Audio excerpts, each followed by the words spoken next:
Life is a journey. We all search for meaning. We long for purpose. The prophet Micah offers a timeless guide in Micah chapter 6 verse 8. He has shown you, O man, what is good, and what does the Lord require of you but to do justly, to love mercy, and to walk humbly with your God. These words are a beacon. They illuminate the path to a life well lived.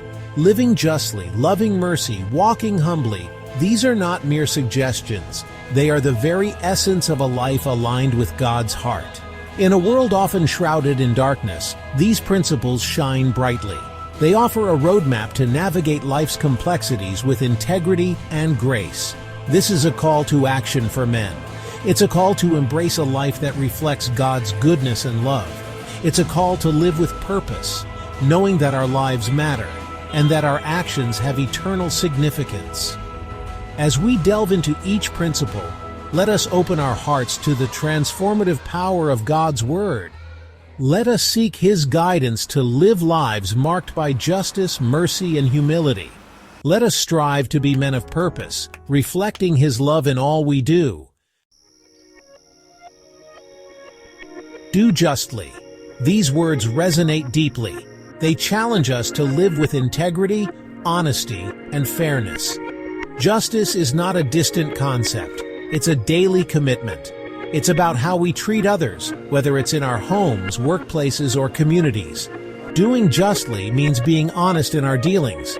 It means keeping our promises. It means treating everyone with fairness and respect, regardless of their background or beliefs. It's about standing up for what is right, even when it's difficult. Integrity is the cornerstone of a just life. It's about aligning our actions with our values. It's about being the same person in private and in public. When we live with integrity, we earn the trust and respect of others.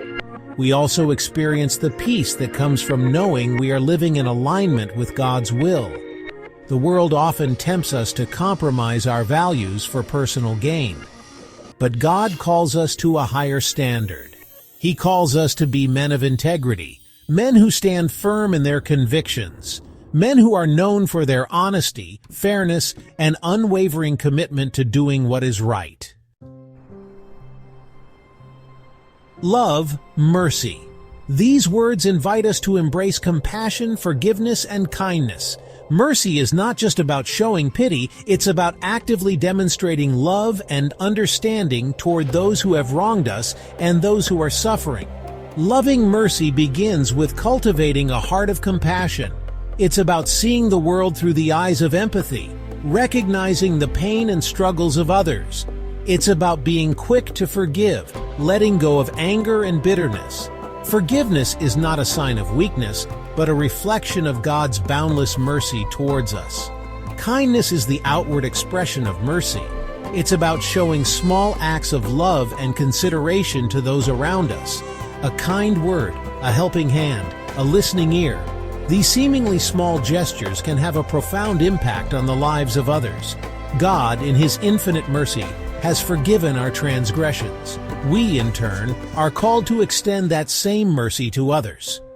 By embracing compassion, forgiveness, and kindness, we become instruments of God's grace, bringing healing and hope to a hurting world.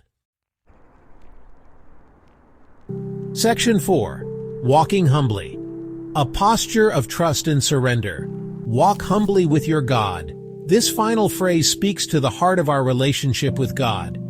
Humility is not about thinking less of ourselves, it's about thinking of ourselves less.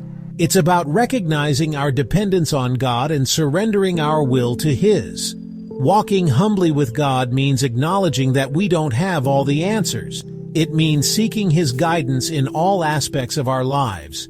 It means trusting in His plan, even when we don't understand it.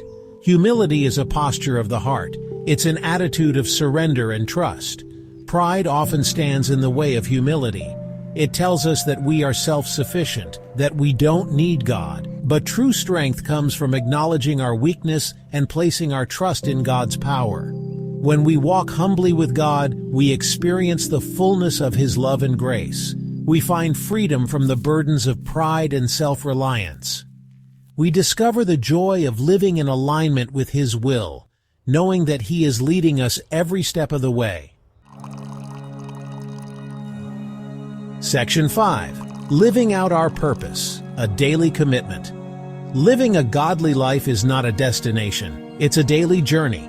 It's about making intentional choices that reflect our commitment to justice, mercy, and humility. It's about aligning our thoughts, words, and actions with God's Word. Each day presents new opportunities to live out our purpose. It might be in the way we interact with our families, showing them love and patience. It might be in the way we conduct ourselves at work, acting with integrity and fairness. It might be in the way we serve others in our communities, extending compassion and kindness to those in need. The small, seemingly insignificant choices we make each day add up to a life that matters, a life that makes a difference, a life that reflects the love and grace of God. This week I challenge you to choose one of these principles to focus on each day. Monday, justice; Tuesday, mercy; Wednesday, humility, and so on. Reflect on how you can incorporate these principles into your daily life. Section 6. Reflect, act, and deepen your walk. Take time to reflect on your life. Are you living in alignment with God's principles of justice, mercy, and humility? Are there areas where you need to make changes? Ask God to reveal any areas of your life that need to be surrendered to Him. Reflection without action is incomplete. Put your faith into practice. Look for opportunities to demonstrate justice, mercy, and humility in your daily interactions. Remember, even small acts of kindness can have a ripple effect. Deepen your relationship with God through prayer, Bible study, and fellowship with other believers. The more you grow in your relationship with Him, the more you will reflect His character in your life. Living a godly life is not about striving for perfection. It's about embracing the journey of growth and transformation. It's about surrendering to God's grace and allowing Him to work in and through us. Section 7. A journey of purpose and grace. As you strive to live a life of purpose and integrity, remember that you are not alone. God is with you every step of the way, guiding you, strengthening you, and empowering you to live a life that honors Him. Embrace the journey, embrace the challenge, and above all, embrace the God who calls you to a life of purpose and grace.